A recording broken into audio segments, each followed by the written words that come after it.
This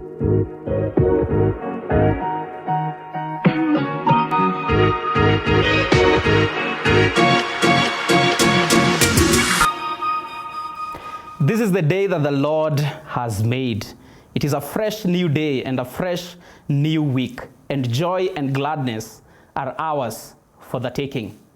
Welcome to Family Motivation, where we start off your week with energy, enthusiasm, and inspiration. Now, you've probably heard that old popular saying that when life gives you lemons, you make lemonades. But what are the odds that when life deals you a difficult card, that you'll be able to turn your sour experiences into a joyful one? Now, today, our guest is actually an embodiment of defying the odds. Though he is visually impaired, he has not allowed that to hinder him from experiencing life in its fullness. Today, we have a conversation on defying the odds. How can you and I overcome the challenges that life throws our way? Mr. William Muturi, karibu sana. Asante, thank you. Kindly just tell us a little bit about yourself. Very good, yeah. Thank you, Pastor Mokaya. Like you've heard, my name is William Muturi. I'm a 55-year-old Kenyan. I'm a family man. I am married, got married like 17 years ago. Oh, wow. Yeah, my wife, her name is Joyce Kashegwa. And she's been a great inspiration in my life. I like to say that she's probably God's best gift to me. Yeah. And has been for many years. Yeah. Yeah, so we have been married now for 17 years. We have two boys, two great boys. Yeah. Very delightful boys. There is Ryan. Ryan is our firstborn. He's now 16 years of age. Yeah. Our secondborn is called Nathan. Nathan is now just about 13 years old. Yeah, and they have been a joy to us. Yeah. And yes, I'm the firstborn in a family of three. All right. All right. Yeah, I'm actually the firstborn, then I'm followed by a brother, and then finally a sister. Okay. Yeah, okay, thank you. So it's a good family. All right. Yeah, thank you so much. Yeah. Yeah. Just tell us just in a bit, when did you become visually impaired? And if you don't mind, how did that happen? Just give us a sneak peek view into that. Yes, mine has been what I would call a lifelong journey. Okay. Because my visual impairment, I would say, was noticed when I was about 3 years old, when I went to nursery school. Okay. I think it was not, by and large, it was not obvious. Yeah. As you know, when I was a year, 2 years, incidentally, I think I walked on my very first birthday. It was not it was not noticeable then. Yeah. But at about 3 years old is when I was taken to nursery school. Okay. And that's the point my teachers noticed that I could not read the blackboard. Okay. No matter how large they made the images or how close I sat to the board, yeah, I could not read what was on the board. Yeah. So the journey started then. And my parents, I think, were very, very supportive. We went, we've seen very many doctors from then. Okay. From India, from the UK, from Italy, all, of course, in an endeavor to try and see whether anything can be done. I think even at some point, there was a doctor who had wanted to operate my eyes. When I was that was in primary school. Okay. But I think my parents declined, and thank God they did. Yeah. Because later on in life, we got to understand the condition better. And for until now, I think there has not been any cure. There is a lot of research. So what was that condition? Now the condition is called retinitis pigmentosa. Okay. Now what happens, it's a big name, yeah. But what happens is that, the eye, at the right at the back of the eye is where you have the retina. Okay. And the retina is kind of an extension from the brain. And that is really what picks up the light signals. Yeah. Now my condition is inherited. Oh. It's a condition that jumps many generations before it presents itself. Okay. So you actually find, I think it's not easy to research because there are not so many people with a condition. Yeah. Yeah. So what happens is that the cells of the retina degenerate. Okay. So they become less and less perceptive to light. It normally deteriorates with age. So I think at the first time I got a measurement, my vision was roughly 30%. And how is it now? Now it is not measurable. It is below 10%. Once it goes below 10%, it's practically difficult to measure. Yeah. But I can distinguish light, bright lights, darkness, movement. So you can tell right now what's happening. Can you tell if we are in a bright room or not, for example? Actually, I can't tell. I think it's a dark room. Okay.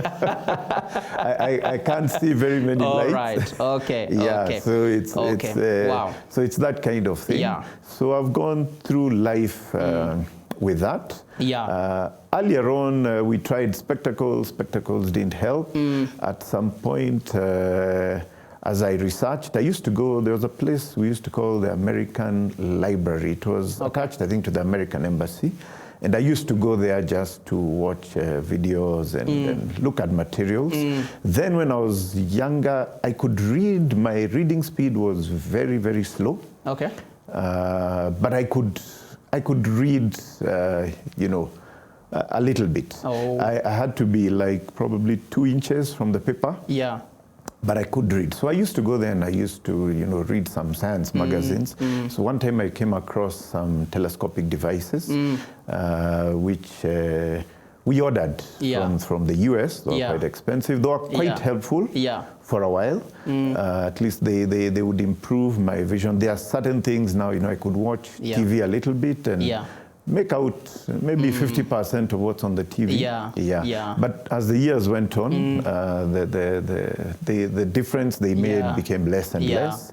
Until it got to a point really now they are not helping. Okay. So right now really I don't use any devices. Okay. Yeah. Okay. You said that this began probably when you were about 3 years. Yes, that's when it was That must have been shattering. I wonder how did you process all that?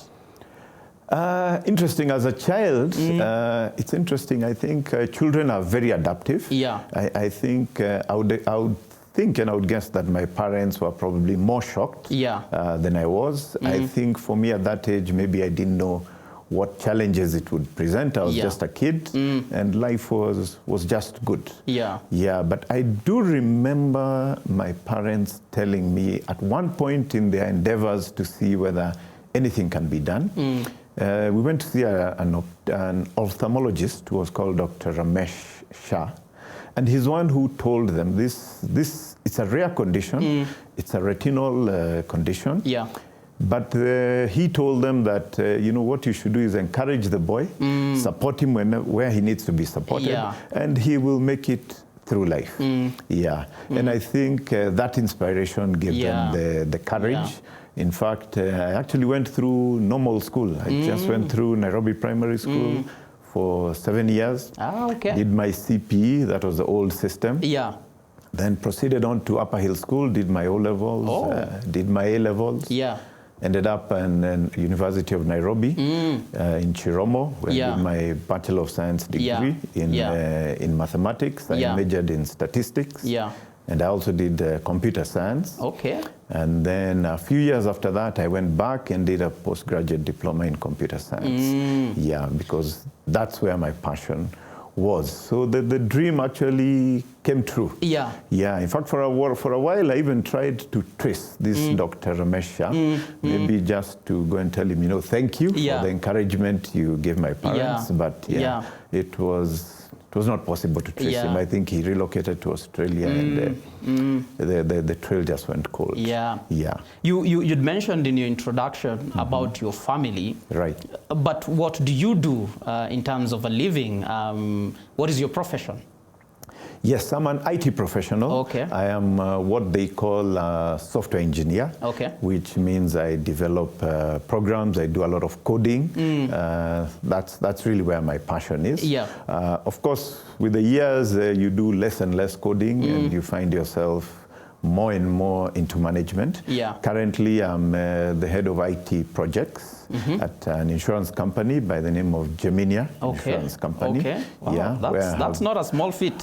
Yes, it is. It is. Glory be to God. But yes, I've been there for 17 years. Yeah. In fact, before my current role, I also played the role of head of IT, also at Geminia Insurance. Yeah. Yeah, and we did quite a lot of transformative projects there. Yeah. Yeah, before Geminia Insurance Company, I worked in a company, also an insurance company called Gateway Insurance Company, which is now part or incorporated in Sanlam Insurance.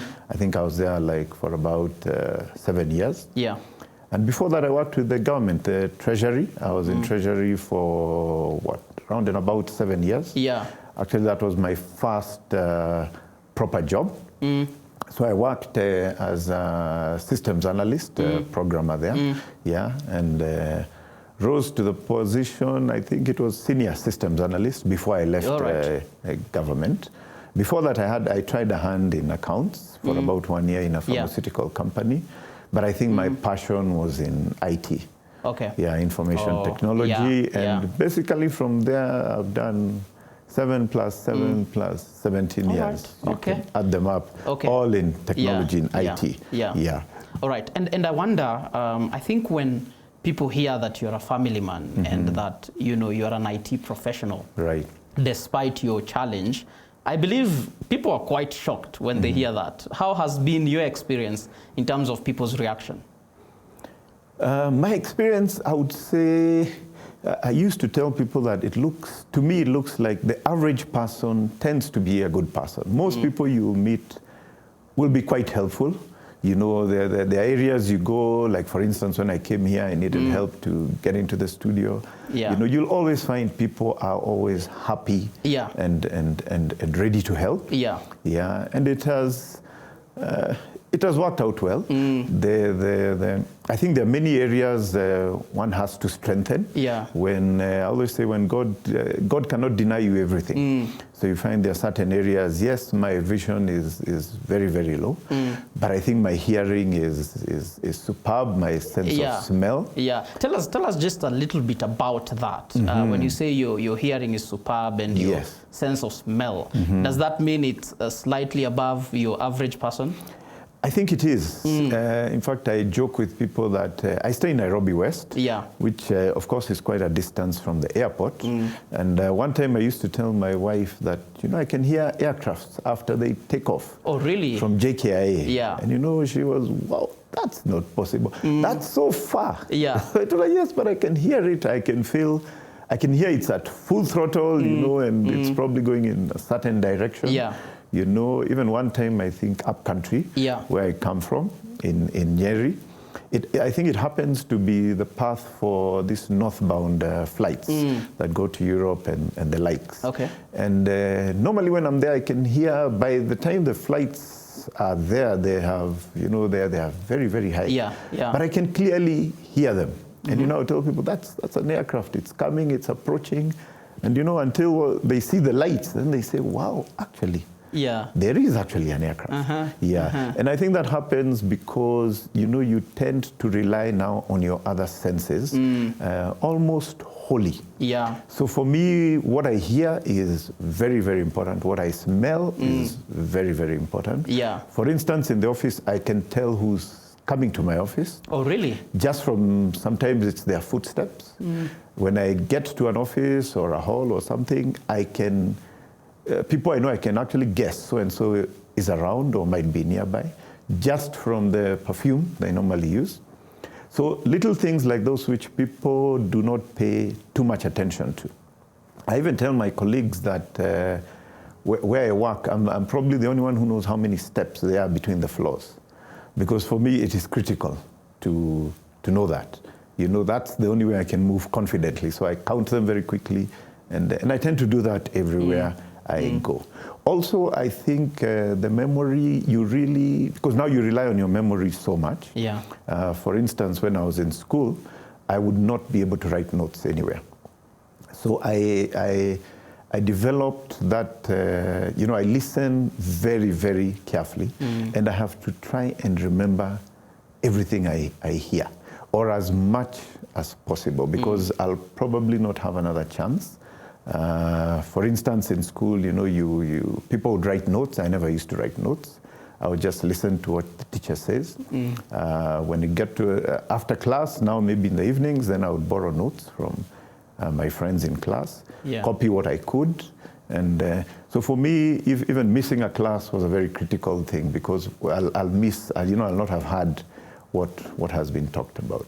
So I developed that, trying to really memorize things. Just the other day, I was even telling a friend of mine that I probably have about 30 to 50 telephone numbers of my friends and relatives in my mind, because it's easier for me that way. When what I recall becomes easier for me to operate. I think that's really interesting to hear. I know before we got to sit down and have this conversation, we had a bit of a chat before, and one of the ways we communicated was through WhatsApp. How are you able to do that? Yet you can't read. How are you able to do some of those functions that require your eyesight? Yes, very true. I think today technology has played a very big part. And like I even mentioned earlier that, my wife has been a big inspiration. One of the things I thought and imagined I would probably never be able to use was a smartphone. Because the moment you touch it, it's, you've already selected what you want. And she's the one who told me, no, you never know. You should pick it, let's try different softwares and what. And actually, she got me a phone on my birthday, one of my birthdays, probably about 6 or 8 years ago. And I started learning how to just using the software. So now I use something, it's called TalkBack. It's a TalkBack feature. Actually, the phone I use is actually an iPhone, because I found the software to be more intuitive than any other. So I'm actually able, when I select something on the phone, it tells me what I have touched. If that's what I want to select, then I double tap. And then it selects. So that way, and it actually reads, it will read texts to me. If it's a photograph, it will actually describe the photograph to me. It will tell me, maybe there are 3 people in the photograph. They are standing, it's a grassy area, there's a fence behind, it's a cloudy sky. And so I have an idea. And then it's also possible to even record images of people and put their names. So if any of those people appear in a photograph, it will tell me so-and-so is in that photograph. It's probably the person in the center and stuff like that. So technology has played a very big part. In fact, most of my movement, I actually use Ubers for moving up and down. And I'll request the Uber myself, I'll make the payment myself. I can use WhatsApp, so I'll read, the phone will read for me the messages, I'm able to reply and text back, I can make phone calls, can practically do everything, any other person can do. So. And actually I even enjoy using it. In fact, I have 2 phones. One is the old button phones, and then the smartphone. And I think I enjoy using the smartphone even more than the other one. Because the other one, if I'm alone, I will not know what text you've sent to me. I'll need to get someone to read it for me.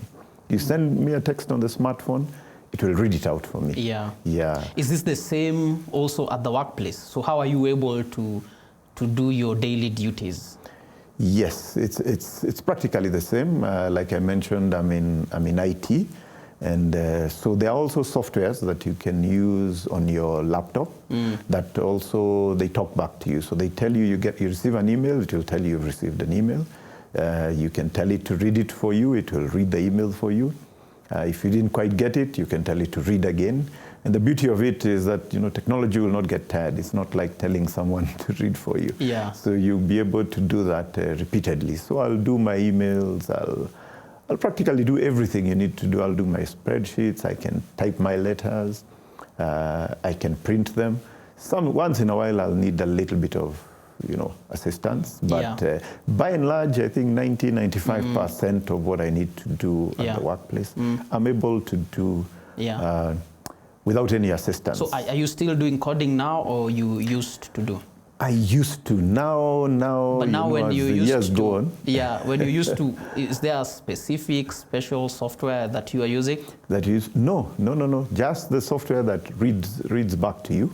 There was a time, like I mentioned earlier, I think that was like in the 90s, I used to use the telescopes. Okay. So with that, I could actually read the screen.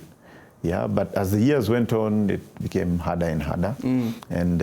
But now technology also was improving, so these voiceover softwares came. Yeah. Yeah, and now they speak to you and they tell you what you're doing. Yeah. So you're able to do it. Okay. Yeah, but that was when I was younger. Now I hardly do any coding.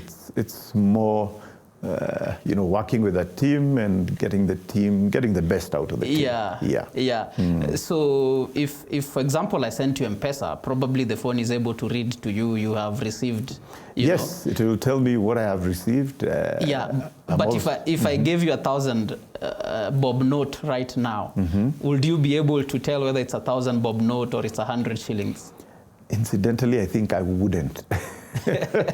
But thank God, I think now in fact, it is very hard to find me with cash nowadays. Though there are times you find where you may have to use cash, and I just rely on trust. Okay. You go somewhere and somebody tells you, okay, it doesn't have M-Pesa, they'll give you back in cash. But you assume they probably can't, if they haven't noticed that you can't see, they'll probably not be able to do anything. I would say maybe I've been conned once or twice. In my life, it's rare. That's sad. It's a very rare thing, where somebody actually gives you. And I kind of remember that. I think it was in a matatu.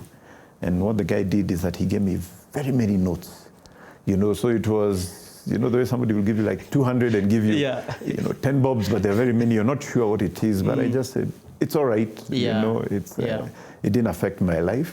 Those challenges do come. I guess even those who are sighted do get their own challenges. So everyone has their own challenges. I guess the important thing is just how you take those challenges. But you've mentioned, for example, that might be one of the challenge, a hurdle, so to speak. Are there other hurdles that you've had to go through that are unique to your situation? Any you can think about. Trying. It's interesting. My life, I've always said, I think I'm one of the people who have truly lived in the goodness of God, because difficult challenges have not been that many. Sometimes, when you ask, I kind of recall one time I'd gone to visit a friend, actually somewhere here in Kileleshwa, and I was walking back home, and I was crossing, there's a small stream. That time, I think my vision was probably something like 20%, so I could navigate. I couldn't cross major roads, but there were minor roads I needed to cross. And I got to a point where I think somebody noticed, somebody was coming along that path, and he told me, no, let me assist you to go. I said, okay, that's all right, let's go. So we walked, but then at some point I realized he was taking me the wrong direction. Oh, no. And I thought, okay, this guy is probably up to no good. But my senses, somehow I knew where I was, and I told him, no, I don't think it is that way. I think we better turn right here. He says, no, it is this side. I told him, no, what we'll do, let's turn right here, let's go up. And if it's not the right path, then, we'll just come back. And I think at that point he realized, okay, there's no luck for him. But they've really been rare and then really far between. I think the average person has always been helpful, has always been honest, and I guess it's the goodness of God in my life. What would you say are some of the lessons that you've learned along this journey, even as you've lived life through this specific challenge? I think the major, first and foremost, is the importance of God in your life. Because I think were it not for God, I think there are many challenges I would not have overcome, and maybe many pitfalls I would not have avoided. So I think God is first and foremost.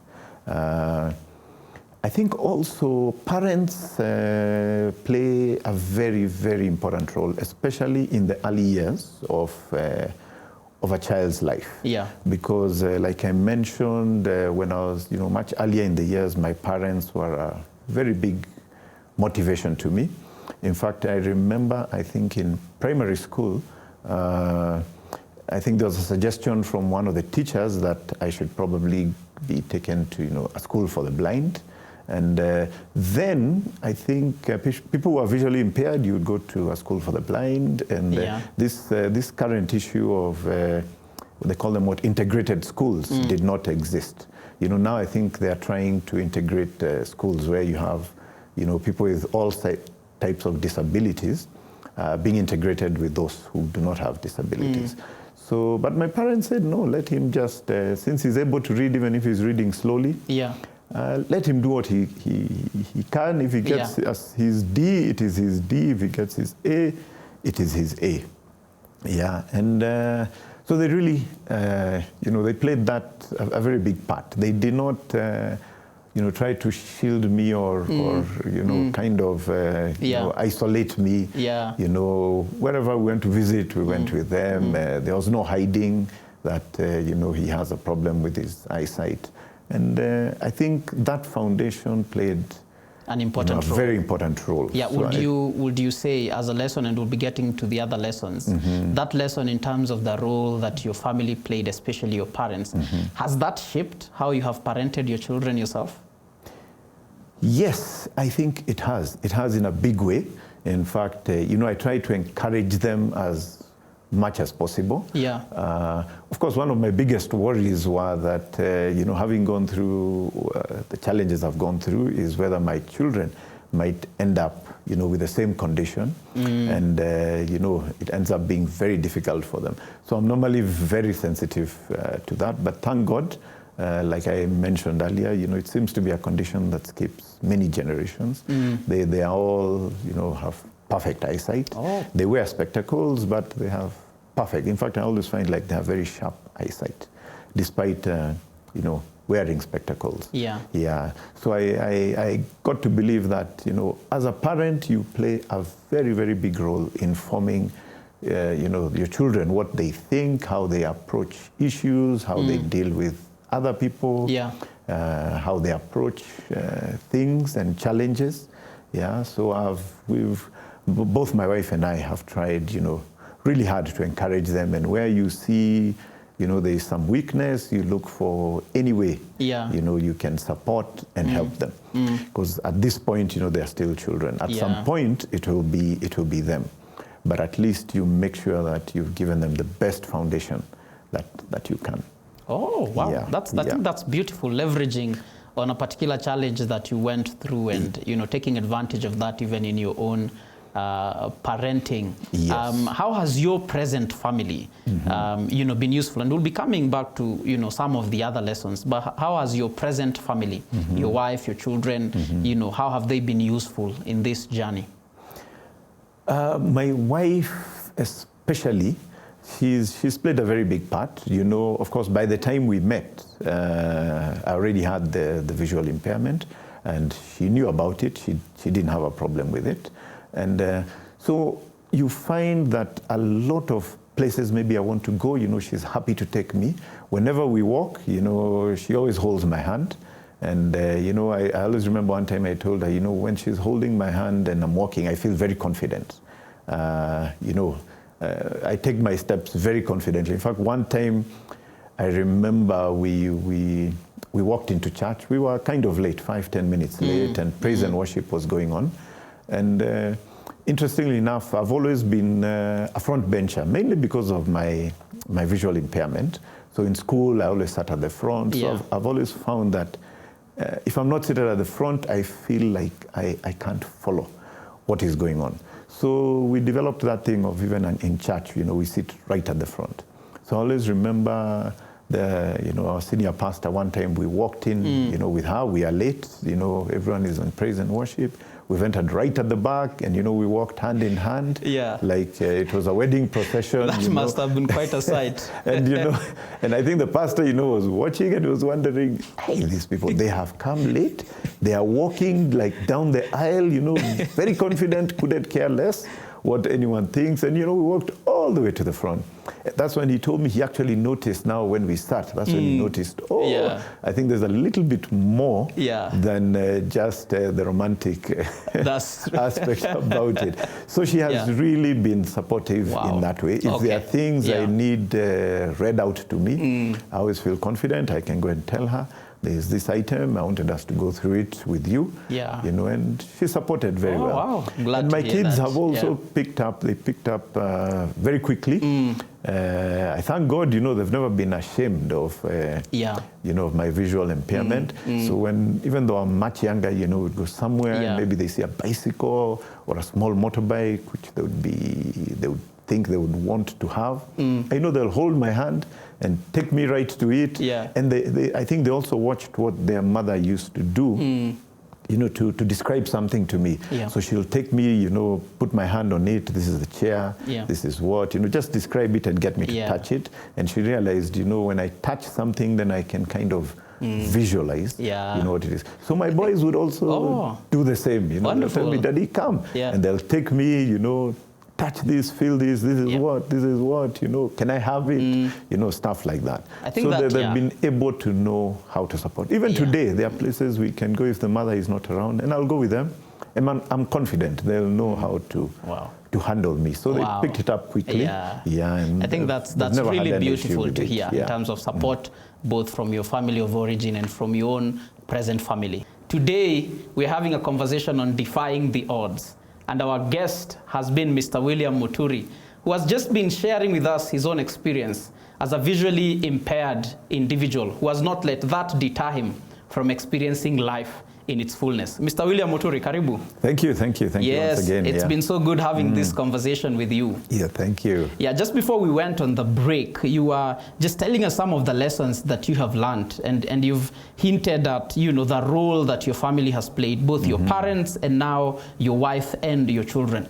But I'm just curious, in terms of society and how we have, dealt with people who are abled differently, how would you say that experience has been? How has been the perception of the rest of society towards you as an individual? Interesting. Wow, where do I start? That's an interesting question. Maybe I'll just start with what comes to the top of my mind. Okay, that's fine. I remember when I first went for the interview. I was actually interviewed by the CEO and the general manager. And when I went for the interview, they actually did not know that I was a visually impaired person. So during the interview is when I told them. In fact, I've developed that habit of telling people, immediately I get an opportunity that I am visually impaired, because I realize sometimes people can get the wrong perceptions. For instance, I remember a friend of mine when I was working at that time I was with Treasury, but I had been seconded to the National Registration Bureau. So I remember a friend of mine and also a colleague who told me that before they got to know me well at the workplace, they used to think I'm some kind of a snob, because I would be walking on the corridor, somebody is approaching me, they're smiling and all very happy, I'm just looking serious, and I would pass them like a bus. So they would wonder, wow, that guy, he doesn't talk to people, what? So everyone, there was this fear around me, but when they were now in my section, and I would go and now talk to them, and she told me she realized that actually he's a very talkative guy, he's very friendly. It's just that, people's expressions on their faces I can't see, so I don't know whether you're smiling, I don't know whether you're frowning. Sometimes it would even be good, because I know there's a place I was working, and there was the accountant. People really feared him, and they used to talk about how, he would look at you so sternly. But for me, it didn't matter how he looked at me, because I didn't know how he was looking at me. I would just express myself the best way, I know how. So back to this interview, when I went there, in fact, I remember the CEO even asked me, now, with your visual impairment, how do you think you're going to handle this job? I told him, no, I've done it before. Look at the past. I was in the previous company. I was also the head of IT. I worked and I'd done many projects. So I told him, no, you try me out. You let's see how it goes. And actually within less than a month, I think he was so happy with the work I was doing. Yeah. So, in fact, it was called B.R. Shah. It's somebody I think I'll never forget. He's the late right now. And one time, I got to learn later that, you know, the way you get to the office, it's almost 8 o'clock. He had also just got into the office, and he realized that I was now approaching the office. So he decided to just keep quiet and watch what I'm going to do. And, you know, so he saw me walk, you know, right to the lift, press the button. So I think he wondered, how did you know where the button was? So, you know, the lift came, I entered. He also entered with me. And I was not aware that he was there in the lift, you know, interestingly enough. So we went, I pressed 6th floor, and he wondered how did this guy know where to press? So we went to 6th floor, and then I got out, you know, so that's the time he now told me, you know, how did you know which buttons to press? So I told him, no, over time, you know, I have memorized. 6th floor is in this position.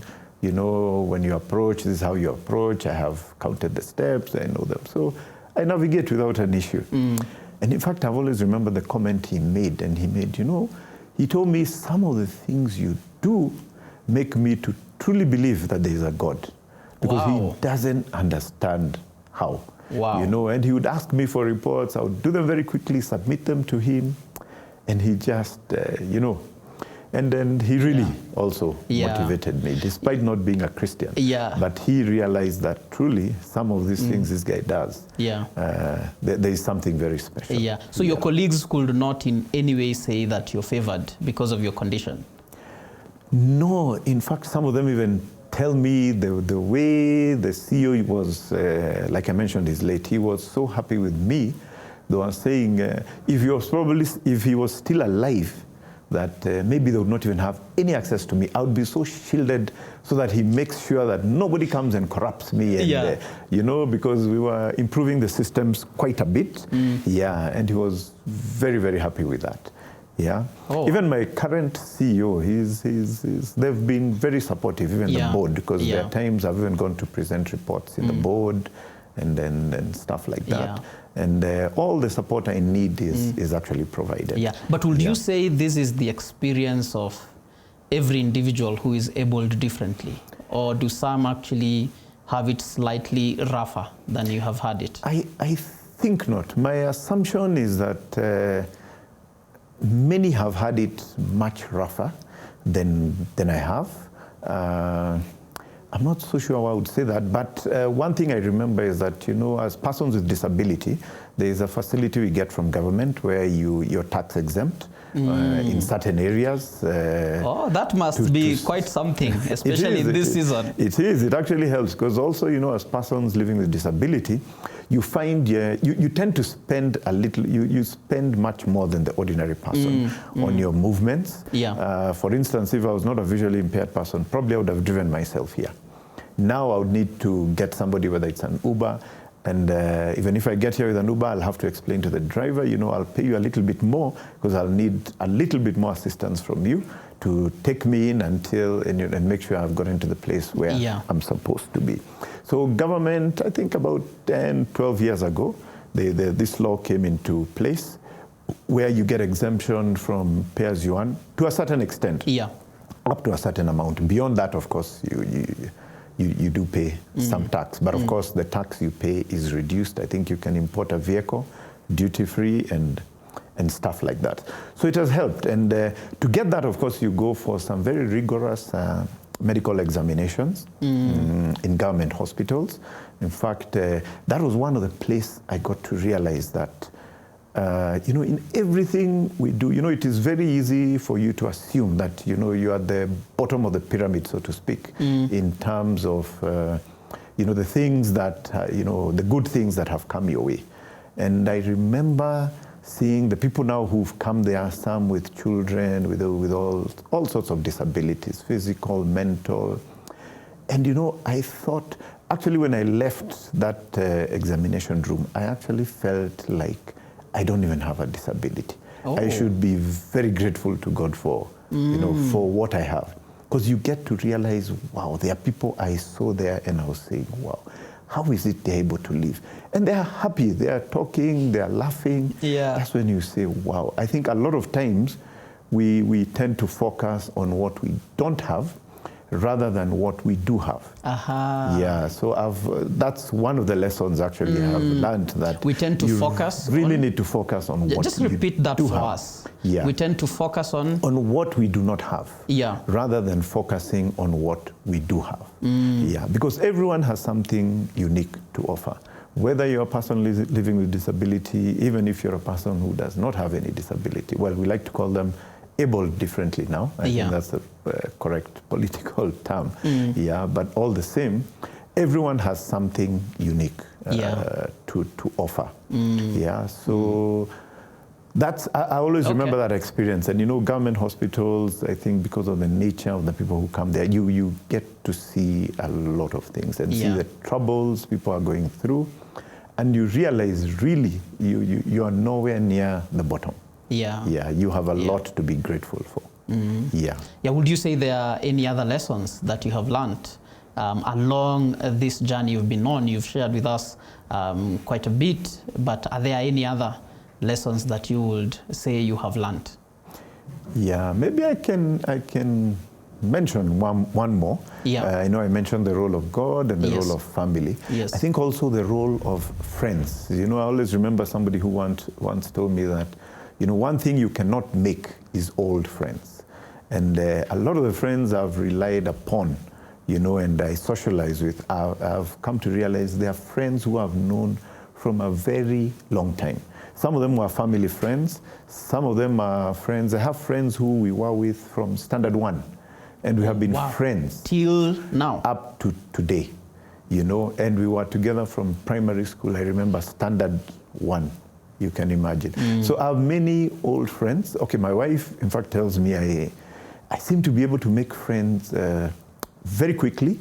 I always remember one time we went on a holiday to Mombasa, and I told her I want to go and watch a football match. So I went, you know, she left me. She told me, okay, let me leave you here for like 10 minutes. I'll be back in like 10 minutes. When she came back and I was telling her, let me introduce you to a friend of mine.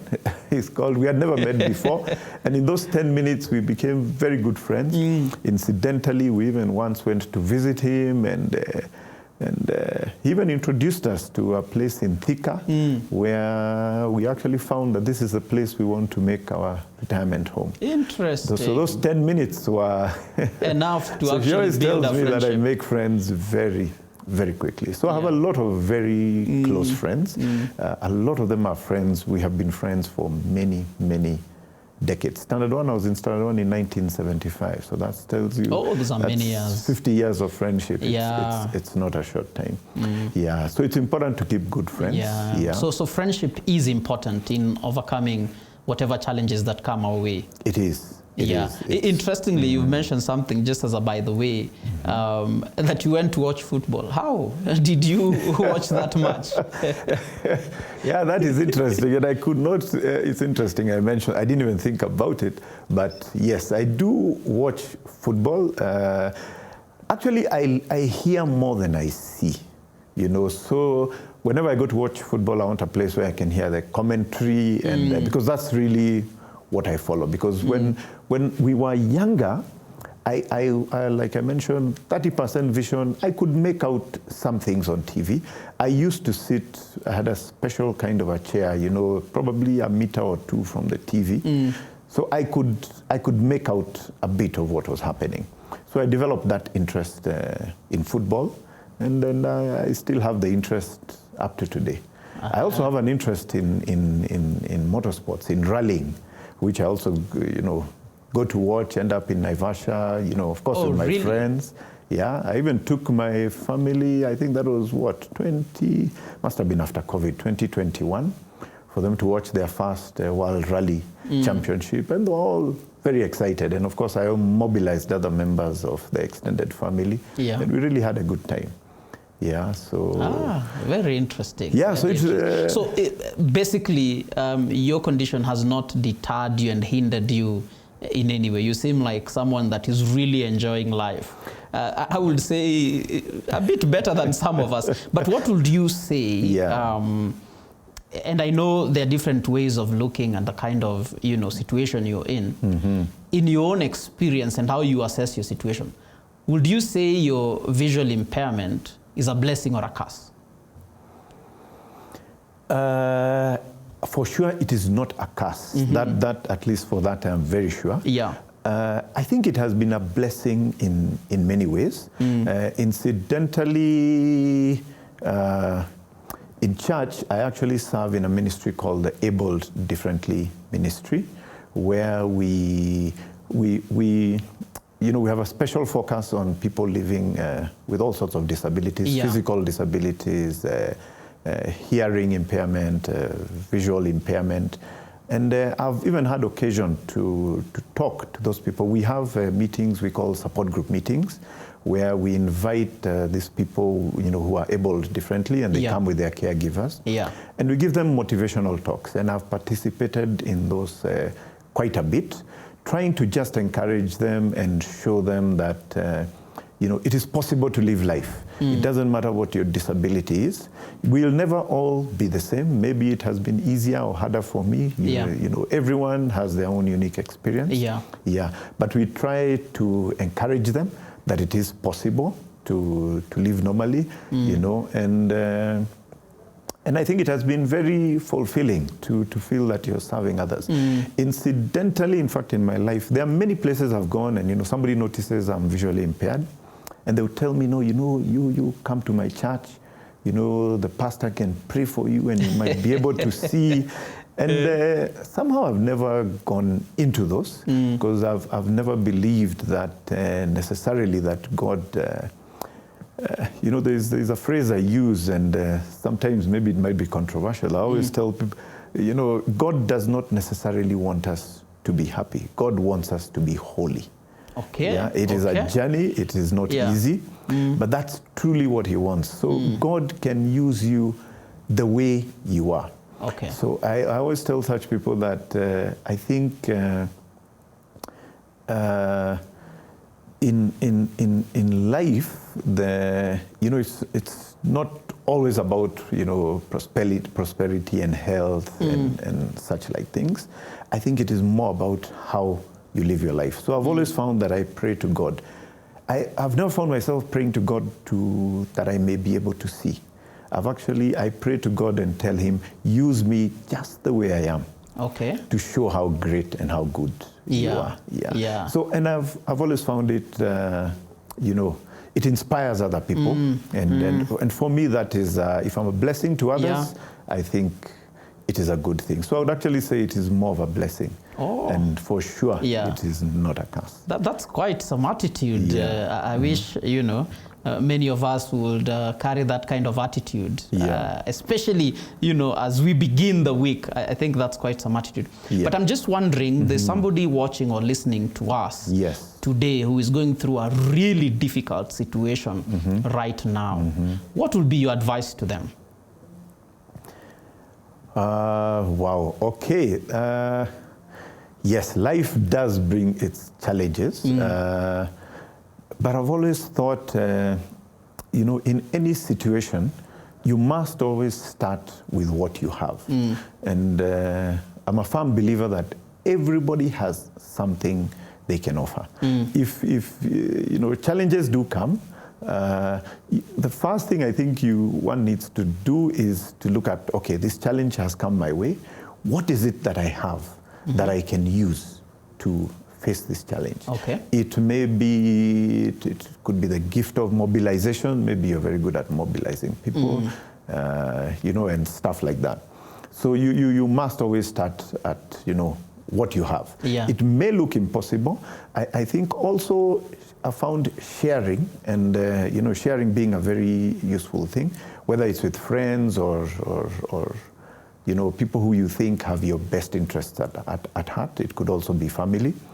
Like I mentioned, do you remember I told you that there's a time I thought it was impossible for me to use a smartphone. Today, I enjoy using a smartphone.